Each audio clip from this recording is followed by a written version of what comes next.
안녕하세요. 원샷입니다. 오늘은 직장인이 꼭 알아야 할 2017년 재테크 시장에 대해서 알아보도록 하겠습니다. 이제 특히 주식시장, 원자재, 채권, 외환, 부동산 시장 중심으로 알아볼게요.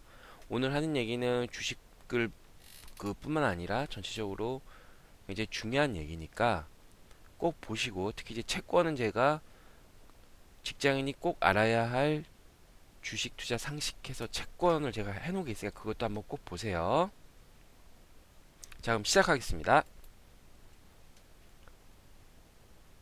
자, 일단 미국의 금리가 인상됐다. 이게 어떤 영향을 미치는지 보시죠.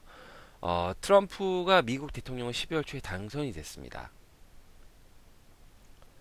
근데 이제 그 트럼프의 주요 이제 정책이 1조 달러를 미국 내 인프라를 투자하겠다라는 걸 이제 해서 이제 당선이 됐죠. 근데 이 돈을 어떻게 만들 거냐? 이 인프라를 마련하기 위해서 대규모 국채를 발행한다고 합니다. 그렇게 예상을 하고 있고요. 그래서 이렇게 막 국채를 발행해서 인프라를 투자를 하게 돼요. 그러면 사람들이 소득이 늘어나겠죠. 일자리가 많아졌으니까. 뭐 예전보다 돈 버는 사람이 많아지잖아요. 그러면 막 이것저것 막 살려는 사람이 예전보다 더 많아요. 그럼 어떻게 되죠? 인플레이션이 발생하게 됩니다. 그럼 또 그 인플레이션을 잡기 위해서 금리를 FMC가 금리를 인상하게 된다는 거죠. 또 마침 금리를 인상한다고 그러잖아요. 2017년은. 그리고 국채를 막 발행하게 되면 국채 가격 흔해지니까 국채 가격이 떨어지겠죠. 그럼 또 당연히 금리가 올라갈 수밖에 없는 구조입니다. 그래서 미국은 앞으로 금리가 인상 이런 프로세스에 의해서 금리가 올라갈 수밖에 없다. 근데 그게 우리한테 어떻게 영향을 미치냐? 트럼프가 당선된 이후에 나오는 이 기사들입니다. 일단 헤드라인만 보시면 채권형 펀드 연일 수백억 뭉칫돈 이탈. 그러니까 우리나라 채권에서 막 돈이 막 빠져나가는 거예요. 채권은 금리로 먹고 사는 거죠. 근데 미국이 금리가 더 올라갈 거라 생각하니까 돈이 그걸로 가는 겁니다. 돈에 밑에 보시면 채권 금리 급등 패닉, 운용 증권업계 비상. 트럼프 쇼크에 따른 채권 금리 급등으로 아까 그 인프라 투자하면서 금리 오른다 그랬잖아요. 이제 그 얘기입니다, 이게. 그리고 외국인 국내 상장 주식 6개월 만에 순매도. 상장 채권은 4년 만에 90조 미만으로 하락. 외국인이 우리나라 주식 돈을 팔고 나가고 있다는 거예요. 왜냐하면 이제 금리가 인상하게 되면 또 달러가 강세가 되고 그럼 가만히 앉아서 환차손이 되기 때문에 일단 돈이 글로 가는 거죠. 그럼 돈의 흐름이 어떻게 되느냐를 한번 보시죠. 시장은 크게 다섯 개가 있다고 보시면 돼요. 첫 번째 원자재, 외환, 채권, 부동산, 주식. 이렇게 다섯 개 시장으로 항상 이 사이사이를 수익이 낮은 곳에서 높은 곳으로 돈이 막 흘러다닌다고 보시면 돼요.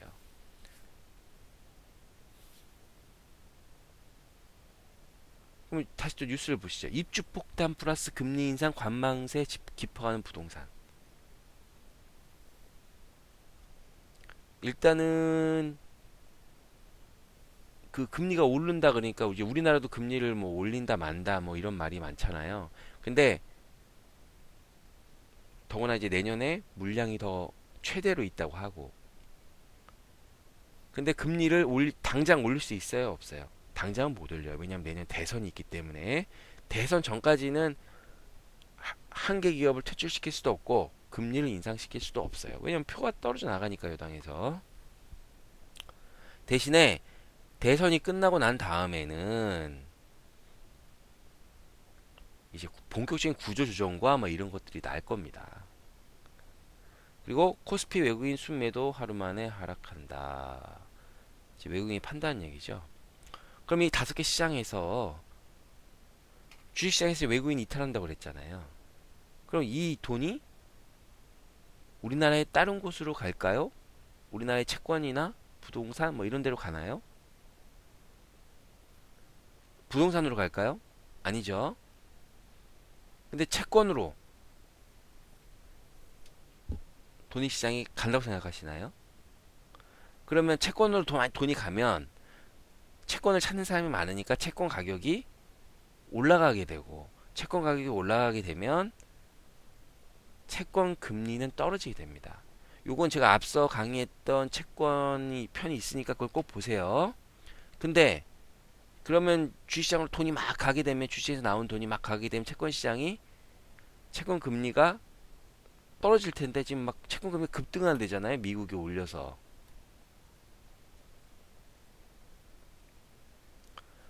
근데 지금 채권 금리가 급등하고 채권 가격이 하락하고 있대요. 근데 채권 가격이 하락한다는 건 뭔 얘기예요? 찾는 사람이 없다는 얘기죠. 그럼 돈이 일로 안 가는 거네요. 그럼 돈이 그러면 부동산 간 것도 아니고 이제 외환으로 가겠군요. 일단 1차적으로. 그리고 부동산도 보면 이제 항상 이 가수요가 있으니까 가격은 오르는 거거든요. 지금 막 뭐 전맨이 뭐 딱지 팔아서 막 그런 게 있었잖아요. 그런 자금이 이제 부동산에서 빠져나가겠죠. 대출을 단속하고 막 하니까 금리도 올라간다고 하고. 그럼 부동산 시장이 냉각이 되겠죠. 그러면 그 나온 돈이 어디 가죠? 외환 시장으로 일단 가겠네요. 그리고 또 원자재 시장으로 갈 수 있습니다. 일단 좀 이해가 가시나요? 다시 또 뉴스를 한번 보시죠. 금시세 증시가 달러 강세 영향으로 2월 초 이후 가장 낮은 수준으로 급락했다. 달러 강세 때문에 금 가격이 떨어졌다는 거예요. 증시도 떨어지고. 금은 어떨 때 올라가고 어떨 때 내려갈까요? 금이 대표적인 원자재 중에 하나죠. 그 리먼 브라스 때 생각해 보세요. 금융위기 터졌을 때. 그 이후로 막 돈을 풀었죠. 근데 그때 금 가격은 계속 올랐어요. 잘 기억을 더듬어 보세요. 돌잔치 때 그때부터 돌잔치에서 금반지가 없어졌어요. 워낙 비싸져가지고. 그러니까 금은 통화가 막 풀려서 통화의 가치가 떨어질 때 효력이 있는 건데, 지금은 금리를 올리니까 돈을 빨아들일 거 아니에요. 그러니까 금은 당연히 떨어질 수밖에 없는 거죠. 금은 추가로 하락할 수가 있어요. 증시도 돈이 빠져서 지금 외환으로 가고 달러가 강세라며요. 달러가 강세라는 건 달러를 찾는 사람이 많다는 거예요. 그럼 외국인들이 예전보다, 외국인 투자자가 팔고 나가는 경우가 많다는 거죠. 왜냐면 걔네들이 그 돈을 갖고 나갈 땐 달러로 갖고 나가니까. 그러니까 당연히 매도하는 사람이 많다는 뜻이니까 증시가 떨어지게 되는 거죠. 그래서 보시면 달러 강세다 뭐 이런 얘기가 있습니다. 그리고 철강 가격, 아까 인프라 투자한다고 그랬잖아요. 그 기대감이 미국에서 그 원자재 가격을 올리고 있는 겁니다. 뭐 물론 철강 가격이 오른 거는 뭐 중국에서 뭐 구조조 정도 어느 정도 되고 뭐 여러 가지가 있는데, 어쨌든. 그리고 특히 이제 풍산 구리값 급등에 반짝반짝. 구리는요, 대표적인 그 인프라 투자 수혜가 되는 겁니다. 왜냐, 인프라 투자하려면 길 닦아야죠. 그 다음에 뭐예요? 전기를 깔아야 되잖아요. 그럼 전기선 안에 뭐가 들어있어요? 구리가 들어있죠. 대표적인 원자재입니다. 그리고 또 이건 봤고, 그럼 이걸 다시 한번 보시죠. 미국 금리 인상에 따른 돈의 흐름이다. 그러면 주식시장에서 돈 빠진 거 채권한 거 외환으로 가고, 또 부동산 빠진 것도 외환으로 가고, 그럼 달러가 어떻게 되겠어요? 강세가 되겠죠. 달러를 찾는 사람이 많아지니까. 그리고 채권도 마찬가지로 빠져나온 돈이 또 아까 뭉텅이로 나간다며요. 그럼 또 달러로 외환시장으로 가겠죠. 그리고 또 그 중에 일부가 또 원자재 시장으로 흘러가게 되는 겁니다. 원자재 시장은 외국 기준으로 하면 크게 세 가지인데, 에너지, 메탈, 어그리컬처. 그러니까 에너지는 뭐 말 그대로 대표적인 게 원유고요. 근데 원유는 돈이 막 가면 찾는 사람이 많으니까 유가가 올라야 되잖아요. 근데 유가는 약세예요. 왜냐? 대체재가 이제 생겨버렸어요. 쉐일 오일이라는. 미국에서는 쉐일 오일이 있고 중동에서는 원유가 있습니다. 왜 오펙이 공격적으로 감산을 안 하고, 지금이야 이제 감산한다 그러지만 왜 안 했냐? 셰일가스를 죽여버리려고 밀어내기를 했던 거예요. 막 파산시키려고. 그 셰일가스의 손익분기점이 45불에서 50불이랍니다. 그러니까 유가가 그 밑으로 막 떨어지면 셰일가스 업체들은 어떻게 해요? 적자 범위게 되니까 파산을 하게 되죠. 그러니까 치킨 게임을 하고 있었던 거예요. 요거 셰일이나 이런 거 좀 나중에 설명 또 한번 드릴게요. 그래서 유가는 구조적으로 60불 이상을 넘어가기가 힘듭니다. 또 이제 신재생에너지 뭐 이런 것도 많이 됐기 때문에. 근데 금은 약세. 아까 말씀드렸죠? 때문에 철피철 강세다. 그렇게 되는 겁니다.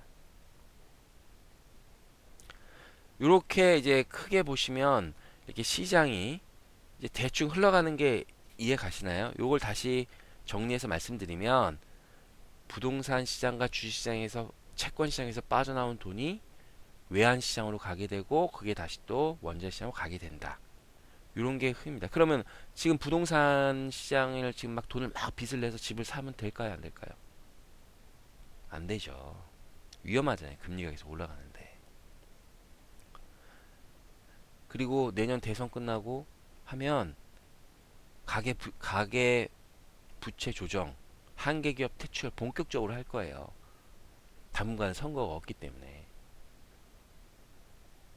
그러니까 안 되고 주식시장 달러가 강세였을 때 주식시장이 막 오른 적은 한 번도 없어요. 통계적으로. 그럼 주식시장 다 아웃. 채권시장 다 아웃. 그럼 외환이랑 원자재만 남았네요. 다만 채권은 바닥을 한번 짚어보고 살만은 해요. 가격이 쌀 때 사야 나중에 오를 때 팔면 되니까요. 자, 오늘은 직장인이 꼭 알아야 할 2017년 재테크 시장에 대해서 한번 전망에 대해서 알아봤습니다. 어떻게 도움이 좀 되셨나요? 사실 이렇게 설명드리는 게 어디 듣기 굉장히 힘드신데 그래도 한번 오늘 이걸 한번 반복해서 들으시고 또 모르시는 건 채권 이런 거 보시고 그리고 제가 3D랜드 했는데 설명 얼마 전에 올렸는데 그게 또 지금 요새 가고 있죠? 한번 좀 보시고 어쨌든 잘 보셨다면 구독 버튼 꼭 부탁드리겠습니다. 또 이렇게 구독 버튼 많이 눌러주셔야 또 제가 힘이 나서 또 이제 많이 하고요. 좋아요도 많이 눌러주시고요. 자, 그럼 도움 많이 되셨을 거라 생각하고 이상은 원샷이었습니다.